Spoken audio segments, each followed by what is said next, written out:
Okay, Assalamualaikum. Saya Nur Hashimah bersama dengan rakan saya Nur Nazihah. Okay, untuk video ini kami akan menerangkan mengenai kempen kesedaran bina rumah. Jadi kempen ni memfokuskan antara pembandingan antara harga kita kata beli rumah secara kilang dengan harga yang ditawarkan oleh pemaju. Okey, yang pertama sekali adalah antara poin-poin dia adalah membuat seminar. Jadi seminar ni adalah bertujuan untuk memberi kesedaran kepada orang ramai mengenai betapa berbezanya kalau kita kata bandingkan dua-dua kita kata antara pembelian rumah harga kilang dengan pembelian rumah yang ditawarkan oleh pemaju. Jadi dengan membuat seminar ni kita akan menjemput orang yang kita kata pro ataupun arif dalam bahagian ni. Jadi mereka akan memberikan ataupun mencurahkan ilmu mereka kepada mereka yang hadir.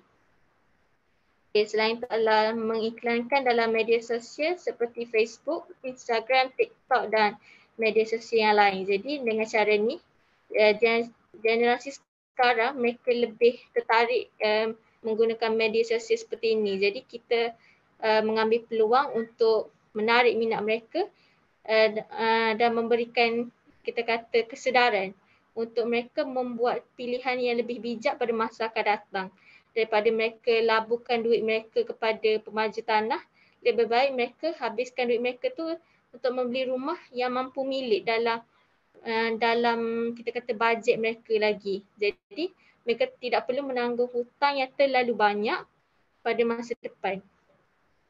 Jadi yang seterusnya adalah pasang banner di tempat khayalan ramai. Jadi banner ni akan dipasang kita kata di tempat banyak orang lalu lalang yang memfokuskan contohnya di kita kata tempat kenderaan yang sentiasa sibuk, mungkin di tepi jalan dan juga di kita kata di mall. Jadi kebanyakan orang yang pergi kita kata shopping, beli barang, jadi mereka secara tidak langsung akan terlihat banner yang dipasang tu. Jadi mereka akan apabila mereka lihat berulang kali akan tiba waktunya mereka tertarik untuk memahami perbezaan ni. Jadi yang seterusnya adalah mengedarkan flyers pada orang ramai.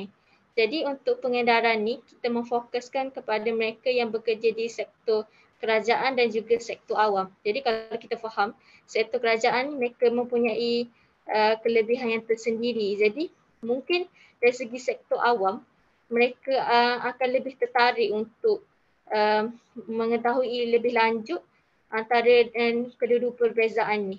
Kerana berkata untuk kerajaan mereka boleh membuat pinjaman yang dikhususkan untuk mereka, tetapi untuk mereka yang bekerja di sektor awam swasta maksud saya, mereka tidak mempunyai kelebihan yang setara dengan mereka yang bekerja di sektor kerajaan. Jadi dengan cara ni mereka dapat menjimatkan lagi kewangan mereka ke arah itu. Okay, seterusnya adalah mengiklankan dalam surat khabar. Jadi berbanding dengan penggunaan media sosial yang lebih kita kata diterajui oleh orang muda generasi kini, surat khabar ni lebih tertumpu kepada mereka daripada generasi yang lama. Jadi lebih-lebih lagi mereka yang telah pencen. Jadi orang pencen ni kalau kita tahu mereka berisiko untuk di-scam. Jadi dengan kesedaran dengan adanya info dalam surat khabar, secara tidak langsung mereka akan memperoleh kesedaran ataupun untuk bijak membelanjakan wang pencen mereka ke arah yang kita kata membuahkan lebih hasil. Jadi berbanding pada mereka menghabiskan wang mereka pada rumah yang ditawarkan oleh pemaju tanah, bukan kita kata salah untuk kita beli rumah daripada pemaju tanah, tapi alangkah lebih bijak kalau kita andai kata harga untuk sebiji rumah yang ditawarkan oleh pemaju tanah ni kita boleh gunakan kita boleh beli sebanyak 2 biji rumah. Jadi bukan side income kita lebih banyak melalui cara tu. Jadi menurut saya lebih baik kita sebab melibatkan kewangan ni adalah kita kata isu sensitif lah. Sebab kerana wang manusia boleh buat macam-macam. Jadi kalau kata untuk mereka yang telah pencen ni, mereka boleh gunakan saluran ni membeli rumah tu. Lepas tu mereka boleh jadikan sebagai pendapatan mereka. Sebab pendapatan yang sesinilah kerana mereka telah pencen. Jadi boleh diwariskan pula kepada mungkin anak, cucu dan seterusnya. Okay. Seterusnya saya akan serahkan kepada rakan saya, Nur Nazihah.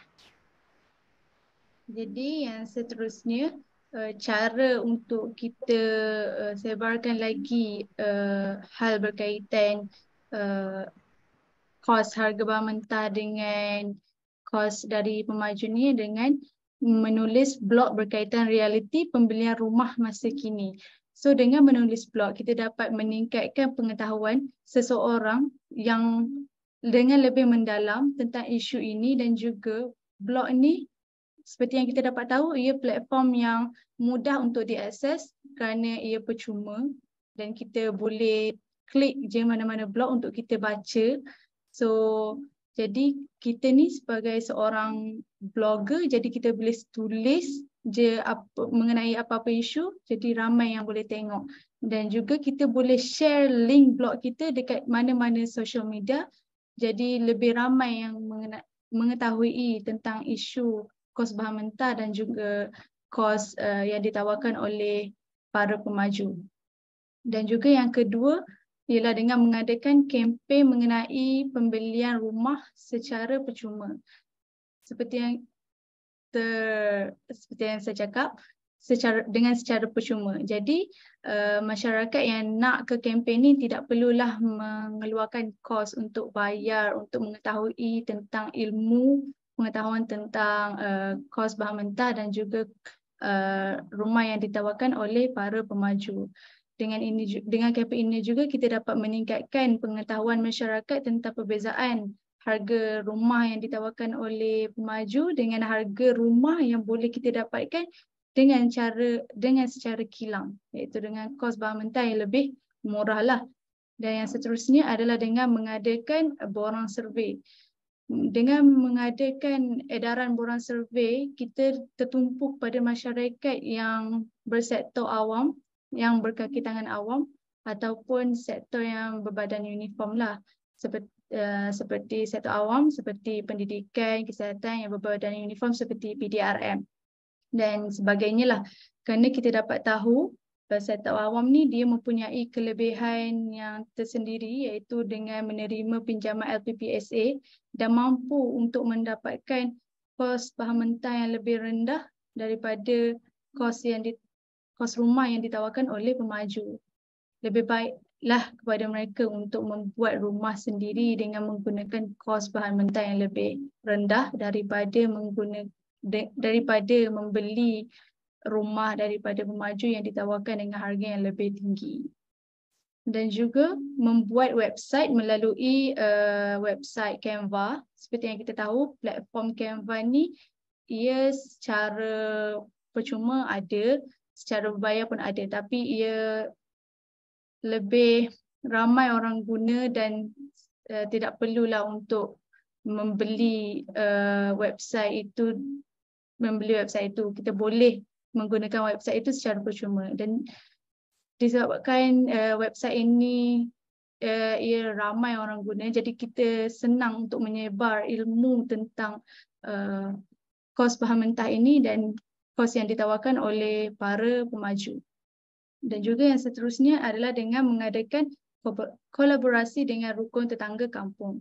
Dengan ini kita dapat meningkatkan pengetahuan masyarakat kampung dalam perbezaan harga bahan mentah dan harga rumah yang pemaju tawarkan. So, seperti yang kita tahu, orang-orang kampung ni ramailah yang orang-orang yang menyertai rukun tetangga kampung ni adalah orang-orang yang dah berpencen. Jadi seperti yang rakan saya cakap, orang yang berpencen ni lebih baguslah dia orang itu memanfaatkan duit pencen mereka ke arah yang lebih baik, iaitu dengan membeli rumah dengan kos harga bahan mentah yang lebih murah dan dapat